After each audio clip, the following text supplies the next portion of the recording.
Tamil news நேயர்களுக்கு வணக்கம். இன்றைய சிறப்பு நேர்காணலில் நாம் இருந்திருப்பவர் மார்க்சிஸ்ட் கம்யூனிஸ்ட் கட்சியினுடைய மூத்த தலைவர் திரு கனகராஜ் அவர்கள். சார் வணக்கம். வணக்கம். இப்போ கொளத்தூர் தொகுதியில் இந்த இவிஎம் மால் பிராக்டிஸ் அப்படிங்கிற ஒரு விவகாரம் தற்போது பூதாகரமாகப்பட்டு ஒரு சட்ட போராட்டம்லாம் பண்ண போகிறோம் அப்படின்னு டிஎம்கே தரப்பு சொல்கிறாங்க. இப்போ எனக்கு என்னன்னா, அப்போசிஷன் இவிஎம்மை நம்ம விமர்சனம் பண்ணுறோம், எலெக்ஷன் கமிஷன் ஆஃப் இந்தியாவை விமர்சனம் பண்ணுறோம், அதனுடைய தலைமை தேர்தல் ஆணையரை நியமனம் செய்ததில் அவங்க பாஜக அரசு கொண்டு வந்த திருத்தங்கள் அதை நம்ம விமர்சனம் பண்ணுறோம். இவைகள் எல்லாம் வெற்றி பெற்றால் ஒரு பார்வையும் தோல்வி பெற்றால் மற்றொரு பார்வையும் வைக்கக்கூடிய ஒரு தன்மை இருக்கு இல்லையா? அது என்ன மாதிரியான போக்கு அப்படிங்கிற இல்லை நீங்கள் இதையெல்லாம் மீறித்தான் எதிர்கட்சிகள் இங்கொன்றும் அங்கொன்றுமாக வெற்றி பெறுகிறது. நான் உறுதியாக நம்புகிறேன், ஒரு குறிப்பிட்ட சமயத்தில் எல்லா இடங்களிலும் அவர்கள் தோல்வி என்று அறிவிப்பார்கள். ஒரு உச்சநீதிமன்ற, அதாவது இந்திய தலைமை நீதிபதி ஒரு உறுப்பினராக இருக்கிறத ஏன் எடுத்தாங்கிறதுல இருந்து நீங்கள் வரிசையாக பார்த்தீங்கன்னா, இவங்க எல்லா அமைப்புகளையும் தன்னுடைய கட்டுப்பாட்டிற்குள் இவங்க கொண்டு வந்துட்டாங்க. இவிஎம் சம்மந்தமாக இப்போ நாங்கள் வேறு ஒன்றும் கேட்கல. இப்போ எப்படி இருக்குன்னா, பேலட், அதுக்கடுத்து விவிபேட், கடைசியாக தான் என்ன இருக்குது, கண்ட்ரோல் யூனிட்டாக அதைத்தான் நம்ம எண்ணுவோம். சந்தேகம் வந்தால் ரெண்டாவது இருக்கிறத எண்ணுவோம். நாங்கள் என்ன சொன்னோம், கண்ட்ரோல் யூனிட்டினுடைய அவுட்புட்னா அதுதானே கடைசியாக இதாகும். நீங்கள் இப்போ என்ன செய்ய முடியும், விவிபேட்டினுடைய அவுட்புட் சிக்னல் இருக்கு இல்லையா, அதை மாற்றிட்டிங்கன்னா போதும். விவிபேட்டில் கனகராஜுக்கு ஓட்டு போட்டதாக வரும், கண்ட்ரோல் யூனிட்டில் இன்னொரு கட்சிக்கு அது பதிவாகிறதுக்கு வாய்ப்பு இருக்குன்றாங்க. ஸோ நாங்கள் என்ன சொன்னோம், ஒன்றும் வேண்டாமையா, மற்றதெல்லாம் இவிஎம் சரியாக தப்பறான்னு பிறகு பார்த்துக்கலாம். நீங்கள் விவிபேட் இருக்க இடத்துல, அதாவது ஃபஸ்ட்டு பேலட் பாக்ஸு, ரெண்டாவது கண்ட்ரோல் யூனிட்டு, மூணாவது விவிபேட்டுன்னு சொல்கிறோம். அதை கூட ஏற்றுக்க மாட்டேன்றாங்க. ஸோ அது நம்பகத்தன்மைக்கு உரியது அல்ல என்பதைத்தான் நம்ம பார்க்குறோம். அது கொளத்தூர் சம்மந்தமாக வர்றதை அவங்க பார்க்கட்டும், காங்கிரீட்டாக டிசைட் பண்ணட்டும், சட்டப்படி என்ன இருக்கோ அந்த விஷயங்களை பார்க்கணும் தான் நான் நினைக்கிறேன். இப்போ நாடாளுமன்ற கூட்டத்தொடர்லையும் இதை ஒரு இஷ்யூவாக கையில் எடுக்கணும் அப்போசிஷன் பார்ட்டிஸு அப்படிங்கிற ஒரு விஷயம். இன்னும் சொல்ல போனால் தேசிய அளவிலேயே இது ஒரு பேட்டர்னாக இருக்குது. ஒரு மாநிலத்தினுடைய சிட்டிங் சீஃப் மினிஸ்டர் தோற்கடிக்கப்படுறதுங்கிறது ஏற்கனவே மம்தா பானர்ஜி அவர்கள் கடந்த முறை தோற்கடிக்கப்பட்டார், இந்த முறை தோற்கடிக்கப்பட்டு கட்சியே காலி ஆயிடுச்சு. அப்புறம் அரவிந்த் கெஜ்ரிவால் அவர்களும் தோற்கடிக்கப்பட்டார், கட்சி இப்போ எம்பிக்கள் எல்லாம் பாஜகவுக்கு தாவிட்டாங்க, அங்கேயும் ரொம்பவே மோசமான நிலை. அதே போல பல இப்படிப்பட்ட சம்பவங்கள் இங்கே தமிழ்நாட்டில் திமுக தலைவர் இதுவைகள்லாம் பாஜக ஏதேனும் ஒரு சதி செய்கின்றனவோ, அந்த மாநில கட்சி எந்த கட்சி பாஜகவை கடுமையாக எதிர்க்கிறதோ அந்த கட்சிகளை காலி பண்றதுக்கு இது ஒரு கருவியாக டூலா பயன்படுத்துறாங்கிற ஒரு விமர்சனம் இருக்கு. இல்ல, அதுதான் அவங்க அப்படி பண்றாங்க அப்படிங்கிறத நம்பாம இருக்கிறதுக்கு நியாயம் எதுவும் இல்லை, நம்பித்தான் ஆக வேண்டியிருக்கு. நான் இங்கே நடந்ததா இல்லையாங்கிறதுக்குள்ளே வரல. இன் ஜென்ரலாக நீங்கள் பார்த்தீங்க, உண்மையிலே கொளத்தூர் எனக்குமே அதிர்ச்சி. முதலமைச்சராக இருக்கவங்க தோற்று போயிட்டாங்க அப்படிங்கிறதெல்லாம் ஒரு பெரிய பிரச்சனை என்று நான் பார்க்கல. அப்படி பலரும் தோற்றுருக்காங்க, தமிழ்நாட்டிலே வரலாறு உண்டு அது. ஆனால் கொளத்தூரில் இவர் தோற்று போனாருங்கிறது ரொம்ப ஆச்சரியம். இன்ஃபேக்ட் இந்த காலத்தில் முன்னாள் முதலமைச்சர் அவர் தொகுதிக்கு பண்ணியிருக்குது எனக்கு தெரிஞ்சு நான் பலரிடமும் கேட்டபோதும் அவங்க அப்படி தான் சொன்னாங்க. ஆனால் இது எப்படி நடந்ததுன்னு தெரியல. ஆனால் அகில இந்திய அளவில் நீங்கள் பார்த்தீங்க அப்படின்னு சொன்னால் ஓட்டு திருட்டு என்பது நடந்து கொண்டே இருக்கிறது என்பதை பலரும் சொல்லிக்கொண்டே இருக்கிறார். சரியா? நாங்கள் மற்றதுக்குள்ளெல்லாம் போகல, சிம்பிள். நான் சொன்னேன்ல, 1 2 3ன்னு இப்போ வச்சுருக்கத 1 3 2ன்னு இப்படி மாற்றுன்னு சொல்கிறோம். அதை பண்ணுறதுல எந்த கஷ்டமும் யாருக்கும் இருக்க போகிறதில்லை. ஆனால் தேர்தல் ஆணையம் அதை ஏற்க மறுக்கிறது. போன தடவை 22 கட்சிகள் சேர்ந்து சொன்னோம். எனவே அவங்க இந்த ஒரு விஷயந்தான், ஓட்டு திருட்ட இந்த வழி இல்லைன்னா இன்னொரு வழியில் அவங்க பண்ணுவாங்க. அவங்க இப்போ எதையெல்லாம் திருடுறாங்கன்னு நீங்கள் பார்த்தீங்களா? உங்கள் மாநிலத்தில் இருக்கக்கூடிய நம்பரை திருட முயற்சிப்பது தான் எது, தொகுதி வரையறை. கட்சியை திருடிட்டாங்களே, பல கட்சிகளை திருடிட்டாங்க, பல கட்சிகளை ஜீரணிச்சிட்டாங்க. நீங்கள் 6 பேர் உத்தவ் தாக்கரே சிவசேனா, 9 பேர் வந்து ஆம் ஆத்மி கட்சி, 20 பேர் திரிணாமுல் காங்கிரஸ், 35 பேர். நீங்கள் இந்தியாவில் முதல் கட்சி பிஜேபி, 2வது கட்சி காங்கிரஸ் 100, 3வது கட்சி சமாஜ்வாதி கட்சி 37, 4வது கட்சி டிஎம்சியாக இருந்துச்சு, டிஎம்சியாக இருந்தது. இப்போ 35 சீட்டை இவங்க அடுத்த 4வது இடத்துக்கு கொண்டு போயிட்டாங்க. ஒரு கட்சி சிபிஎம், அஃப்கோர்ஸ் இந்தியா முழுவதும் நாங்கள் பல இடங்களில் போட்டி போட்டோம், தோற்று போயிட்டோம்னு வச்சுக்கோங்க.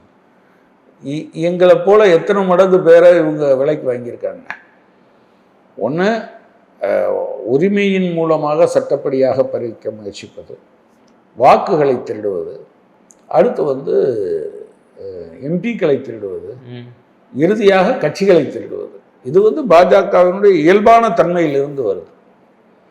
அதான் அவங்க பண்ணிட்டு இருக்காங்க. அப்போ இது ஹெட்டிங் டுவர்ட்ஸ் ஒற்றை கட்சி ஆட்சியினுடைய ஒரு தன்மைக்கு தான் போகுதா? ஒருவேளை போகலாம். அந்த நிலைமை போய் தான், அந்த பேரழிவும் நடந்த பிறகுதான் இந்தியா காப்பாற்றப்பட.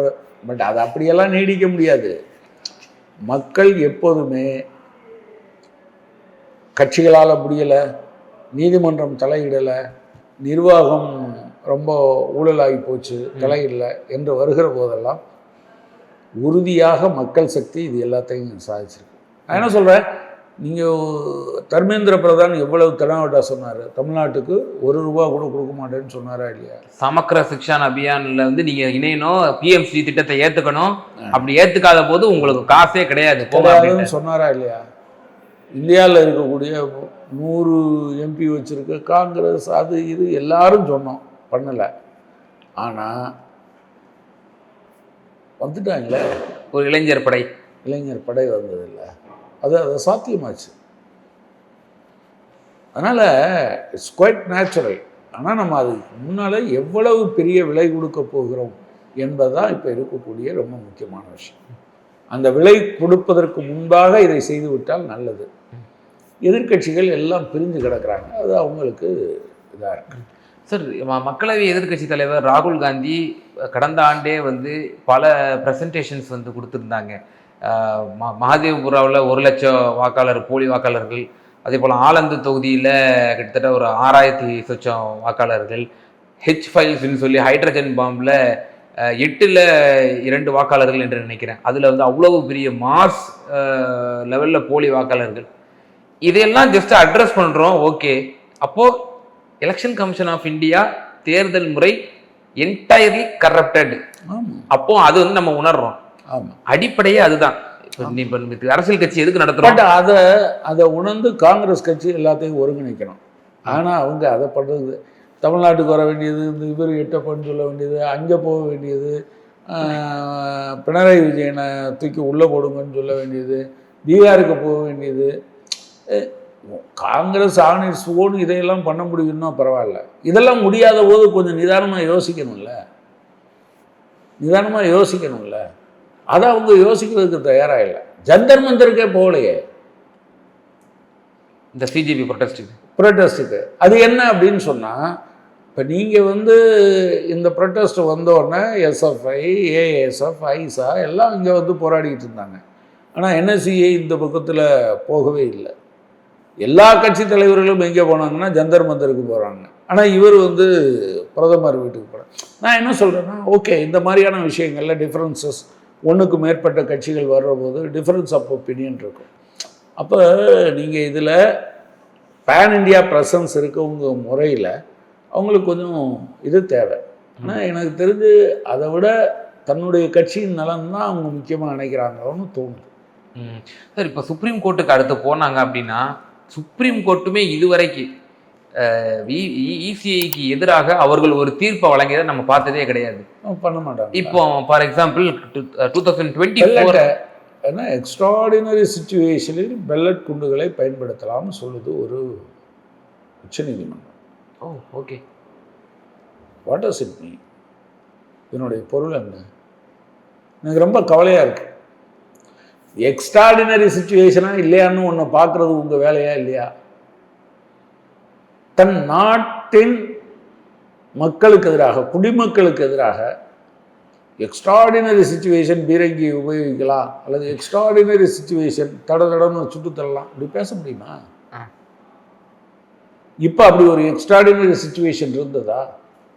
கல்லட் குண்டுகள் ஏன் உபயோகிக்கப்பட்டது என்பது குறித்து கோர்ட்டுக்கு போனால் உச்சநீதிமன்றம் சொல்லுது எக்ஸ்ட்ராடினரி சுச்சுவேஷனில் பயன்படுத்தலாம் என்று. பொதுவான உபதேசம் அல்ல, ஸ்பெசிஃபிக்காக இந்த இஷ்யூவில் பண்ண முடியுமா இல்லையா? அதை வச்சு தானே போகிறாங்க. சும்மாவா வந்து வேலை வெட்டி இல்லாத கொஞ்சம் பேர் போய் பெல்லட் குண்டுகளை பயன்படுத்தலாமா இல்லையான்னு யாராவது கோர்ட்டுக்கு போனாங்களா? இல்லை. எனவே அவங்க கொஞ்சம் கொஞ்சமாக, அதாவது நான் இதெல்லாம் வந்து நேரடியாக ஒரு நீதிபதியை பார்த்து நான் உனக்கு காசு தருகிறேன், பதவி தருகிறேன் என்பதாக வினோவர் பண்ணிட்டாங்கன்னு மட்டும் பார்க்கலாம்.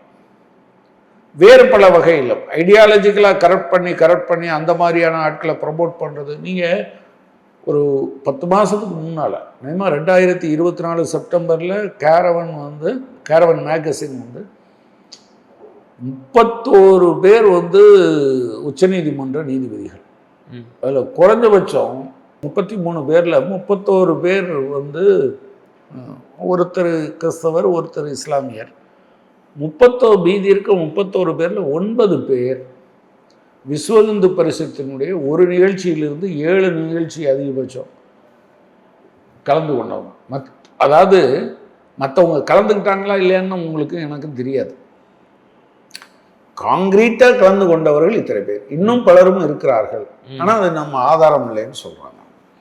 அப்போ என்ன விதமான நிலைமைக்குள்ளே நம்ம நுழைகிறோம் அப்படிங்கிறது இருக்குல்ல, அதோட சேர்த்தான் பார்க்கணும். சுப்ரீம் கோர்ட் நீதியரசர் நேற்றைய தினம் உஜ்ஜல் புயான் அவர்கள் ஒரு கருத்தை சொல்லியிருந்தார். எந்த அளவுக்கு கரெக்டட் ஆயிருக்கு அப்படின்னா, ஒரு சுப்ரீம் கோர்ட்டினுடைய ஒரு நீதியரசர் பஜ்ரங் கூட்டத்தில் பங்கேற்று அங்கு பங்கேற்றது மட்டும் அல்லாமல் இஸ்லாமியர்களை எறும்போடு ஒப்பிட்டு பேசிய. நான் சொல்கிறேன், அவர் பஜ்ரங் தளுக்கு போகிறாரா இல்லையாங்கிறது இல்லை. நீங்கள் ஒட்டுமொத்த இந்த சூழலையும் நீங்கள் வந்து கரப்ட் பண்ணிட்டீங்கன்னு வச்சுங்க.